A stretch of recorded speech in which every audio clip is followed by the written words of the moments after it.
Hi everyone, welcome to What's Meg Making. I'm Meg and today I am making some jambalaya. This is definitely a recipe that you want to pull out when you're sort of in the mood to be in the kitchen because it is going to take a little while to come together. You spend a good amount of time like building layers of flavor in the pot.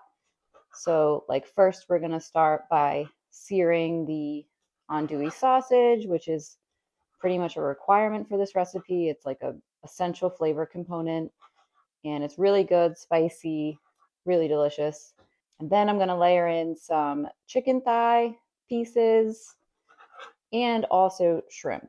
So you're going to like cook each protein individually, then remove it, and then we'll get started on like the vegetable portion and we're going to add some rice as well and some tomatoes. So it's going to be absolutely delicious, but it does take time to come together. So pour yourself a glass of wine or beer or whatever your drink of choice, um, and relax and enjoy the process because it's going to smell amazing and it's going to be worth it in the end. So right now I'm just cutting or slicing my sausage links on like a slight bias, which is basically a diagonal. This gives more surface area for the sausage to brown, but I mean, just slice it up. And then I'm going to heat my big saute pan with a tight fitting lid because everything's going to cook in this one pot. It is at least a one pot meal. um, and so when we cook the rice, we need a tight fitting lid so we can trap all the steam so that the rice cooks. For the andouille sausage, I'm using one link of real pork sausage. And then I'm also using a couple links of a chicken sausage version. It just makes it, you get all like the fatty flavor from the pork sausage, but we're cutting, the saturated fat and the calories down a little bit by also substituting some chicken sausage. I'll share the nutrition as I always do. This is a fairly healthy meal. We're also going to use brown rice, but just because it's healthy doesn't mean it's not full of flavor. It's actually one of Dan's favorite meals, which is why I'm making it today. We're going to get started. This is heating up. I'll get some olive oil going and I'm going to start browning the sausage.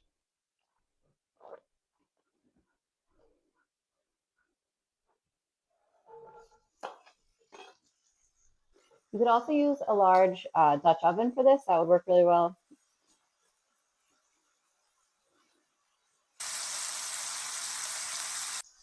This smells so good already. That sausage smell hits you really quick. It's just, I'm already excited, but don't get too excited. You have a long ways to go with this recipe. Basically just browning each side of the sausage. We're going to return them to the pot later when everything simmers and comes together. So each of these proteins, they don't need to be fully cooked. I'm going to get my next protein ready as well. This is some cut up chicken thigh pieces. I just cut them into bite-sized pieces and season them with a little salt and pepper and a Cajun seasoning blend. But I might add a little more seasoning as it cooks, basically just to taste. Just mimics the flavor of like the andouille sausage with that Cajun mix.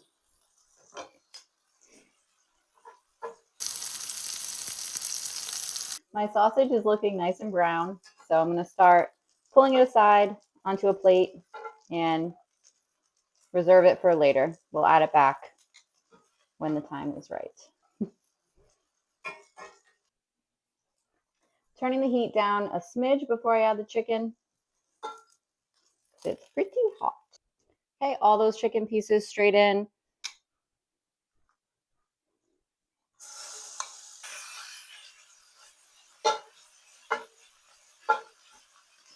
This is about a pound and a quarter, a pound and a half of chicken. It's actually more than I typically use.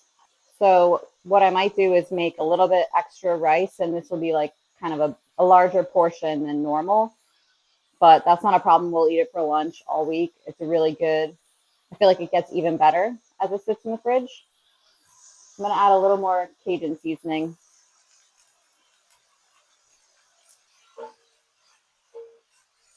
You want to cook the chicken until it's no longer pink and you can't see any raw bits. It doesn't have to be fully cooked through because we are adding it back. It will finish cooking in the pot with all of the other elements later, but you definitely don't want any large raw pieces. You should be able to fairly easily cut through a piece. So that's going. I'm going to get my next protein ready, which is the shrimp. Okay, I have about a pound of peeled, deveined raw shrimp. I think it's like an extra large size or something. I don't remember exactly. But I'm just going to season one side with a little Cajun seasoning and a little Old Bay. Got to add our Baltimore twist on things. Plus, Old Bay and seafood is just really good. I seasoned one side pretty generously. I'm probably just going to like mix it together once I get it in the pan and then sear each side. So for shrimp, we're just going to cook this 2 or 3, probably 2 minutes each side, just until it's pink and opaque. The other way to tell that it's done is right now when it's raw, it's pretty open in its shape. It's like a J or a backwards J. I can't tell on camera which way it faces for you. When it's fully cooked, it's going to like curl tightly into the fetal position. And then you know that it's done. The shrimp also have the tails on right now. So we're going to cook them with the tails on and then lovingly remove the tails after so that when we return them to the pot, when people grab a serving, they're not having to pick off their own shrimp tails. We're gonna do that for them.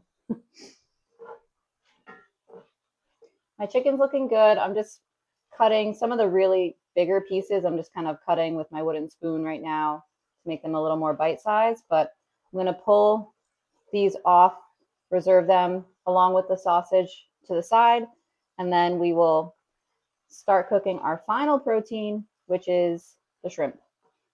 That requires some babysitting, and then we will start chopping all our vegetables and our garlic. If you don't have a very good non-stick surface in your cast iron or your Dutch oven or whatever you're using, you can always add a splash of water or a splash of broth to pick up some of the brown bits if they're looking overly brown. This skillet of mine, this little skillet of mine, the skillet that I'm using is very non-stick, so I don't have that problem. So I'm just going to go straight in with the shrimp once I pull all this chicken off.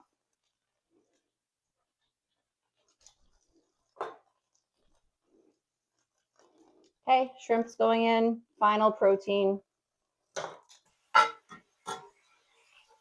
Just giving it a mix while it's in the pan so that all the seasoning gets distributed. Try to get it in one even layer. If you have to do it in batches, if your pan's not big enough, just do it in batches, but mine is roughly fitting. So just a couple minutes each side and then the shrimp will be done. Once they start to look opaque and they're starting to crunch into themselves in the fetal position, you can flip them, get the other side brown, and then have a plate or a bowl ready to pull them off as they finish.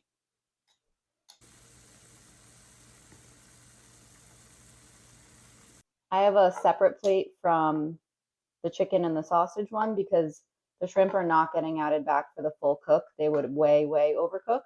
They're just getting added at the very end. This is what the shrimp will look like once it's cooked. It's curled up into a tight circle, brown on both sides. I just dropped it. I'm going to put it aside and start pulling out the rest of the shrimp. Okay, now that I've pulled all my shrimp off, I'm going to turn off the heat because my vegetables aren't ready yet. I haven't pre-chopped them. Normally I would do that ahead of time so that I could just go straight in with the veggies, but I didn't get to it today. So we're going to quickly chop up some celery, onion,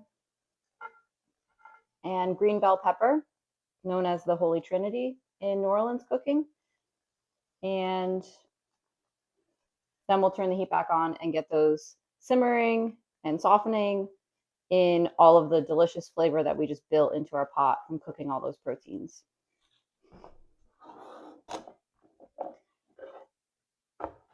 So yeah, I'm not even sure if I mentioned at the beginning that jambalaya is a traditional New Orleans recipe.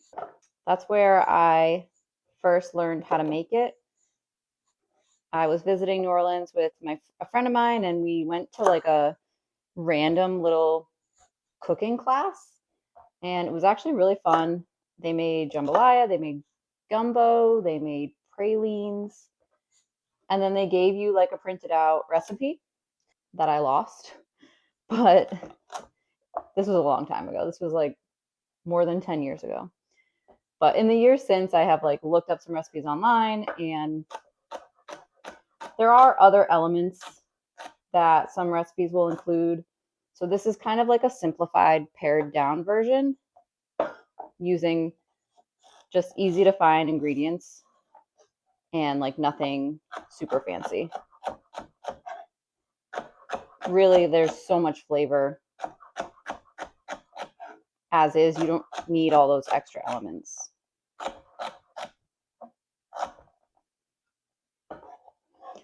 So yeah, I'm just gonna start chopping my veggies, and then once they're all chopped, I'll get them in the pan and get them softening.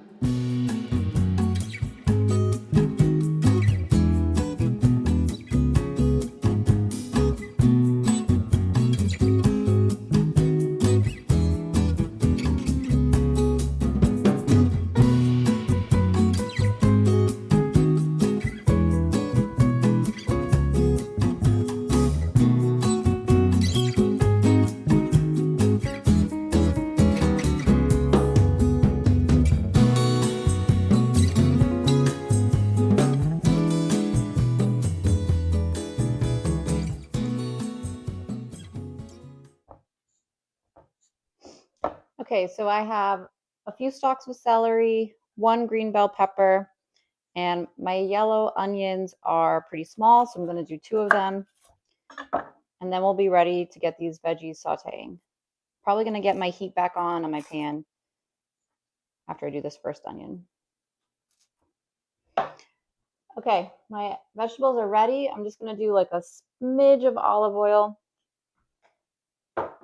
If you were using full pork sausage, you probably wouldn't need it. But since we had only one pork sausage and then chicken sausage, there's not that much fat in the pan.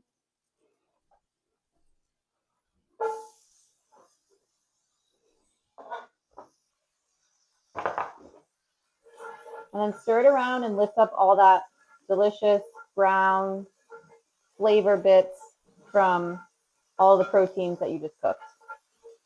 Gonna mix them with the veggies and make them taste delicious. Okay, add the rest of your veggies.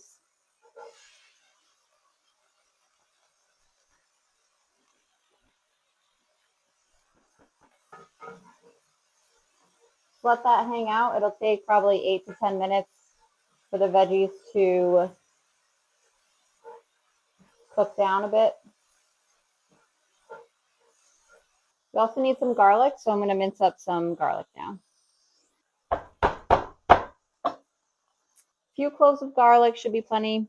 I had 1 monster clove, so I'm just using 2, but it's probably the equivalent of 3.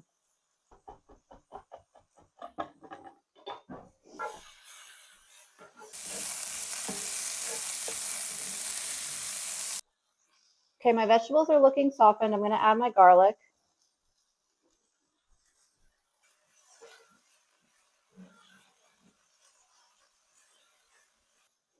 We are almost at the easy stage of this recipe. All we have left to do is I'm going to stir in 1 or 2 tablespoons of tomato paste to add that like deep flavor. Stir in my canned or they're crushed tomatoes. Let that hang out for a minute or 2, and then I'm going to add some brown rice, dried, toast it for a bit in the pan with all the vegetables, and then add chicken broth, enough to cook the rice. It's a 2-to-1 ratio for the rice, so 2 cups of liquid for 1 cup of rice. I usually add a little extra because I find that it needs it. to fully cook the rice. And basically, that's going to be the longest part. Brown rice takes a while to cook. So we'll cover it, let it simmer, and enjoy our wine. I keep tomato paste in the freezer. It doesn't last that long in the fridge. So I basically aliquot out tablespoon portions, wrap them in some saran wrap, and then I can pull them out whenever I need them. They thaw immediately, basically. So this is great for this recipe. I also use tomato paste in like my shepherd's pie recipe and the sloppy joe stuffed peppers, I think. So I don't like to waste a whole can of tomato paste. So if I haven't used the whole can, I'll freeze it up in portions like that. So just cook that tomato paste, bring out all the flavors for at least 2 to 3 minutes maybe. Okay, I'm going to add my crushed tomatoes.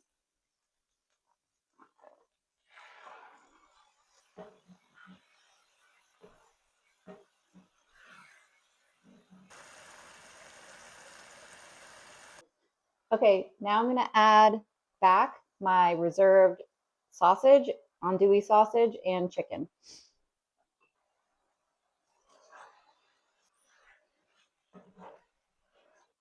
I'm going to add my rice as well and stir that around for a bit before I add the broth.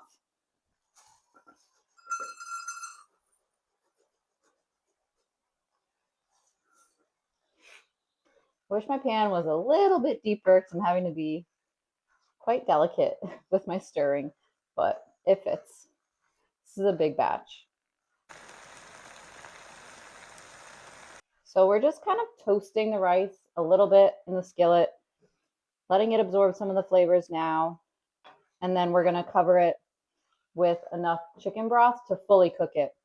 We'll bring it to a boil, and then we will reduce it to low, cover it with a tight fitting lid, and let it simmer until the rice is done.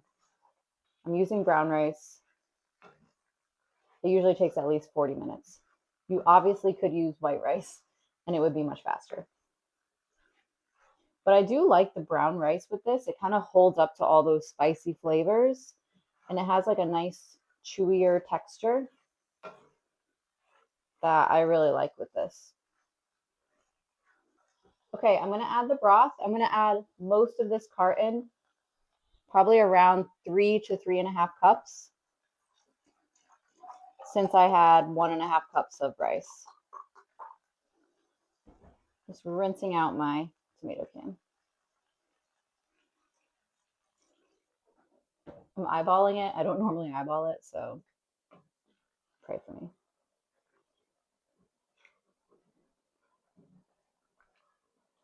But you need enough liquid to cover everything. We added quite a bit of rice, and that's going to absorb all the liquid and fluff up.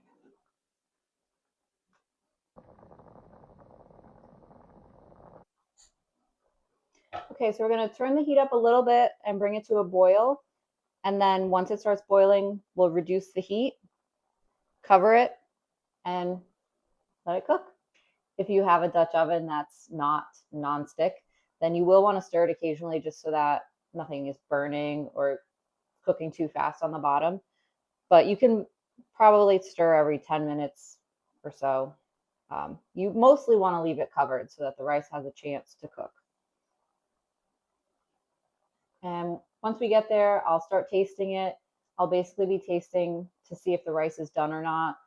If it needs more liquid, you can add more. It's not too late. But if you added too much, then you could end up with some like overcooked like rice, which would probably not be a very good texture. So err on the side of adding a little under of what you think you might need. You can always add more liquid. Mine is almost up to a boil, so I'll be covering it and letting it do its thing. Okay, it's bubbling. Time to lower the heat.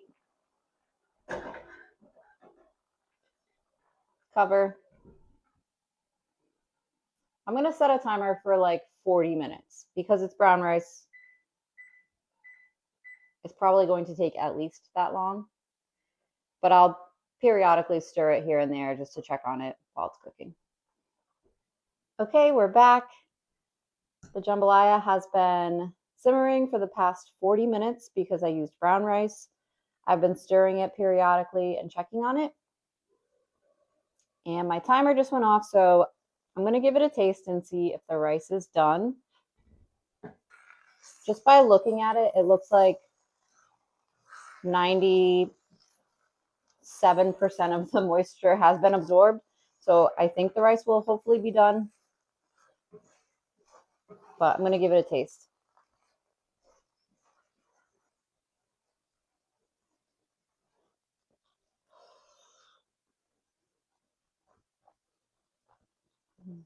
It's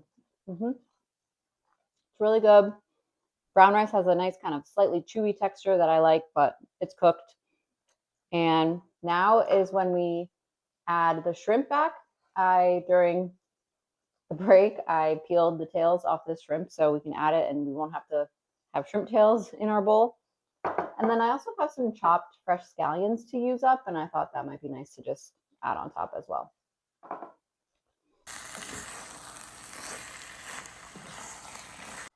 Okay, so now is when I'm going to add the shrimp. It's gotten a little cold while it was waiting for the rest of this to cook, so basically we're going to stir it through and warm it back up.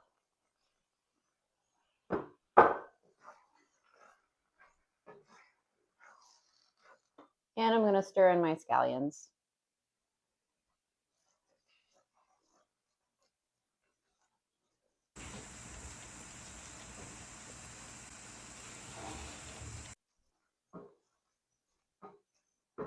Okay, this looks amazing. I'm going to serve up some bowls and give it a taste.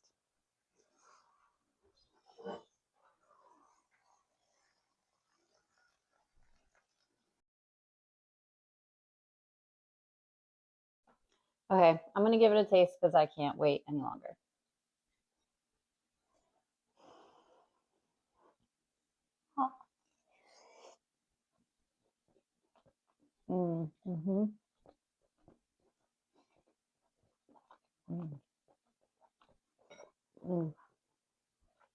It's delicious.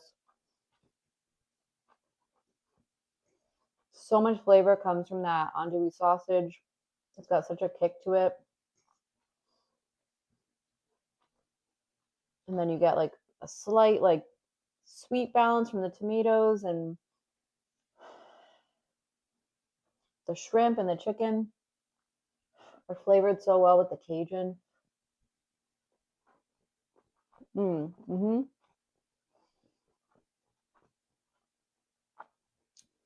This is absolutely delicious. It's a labor of love, but you end up with a big pot of jambalaya that will serve an army or feed you for the entire week for lunch. It's really good leftover. It just gets better in the fridge.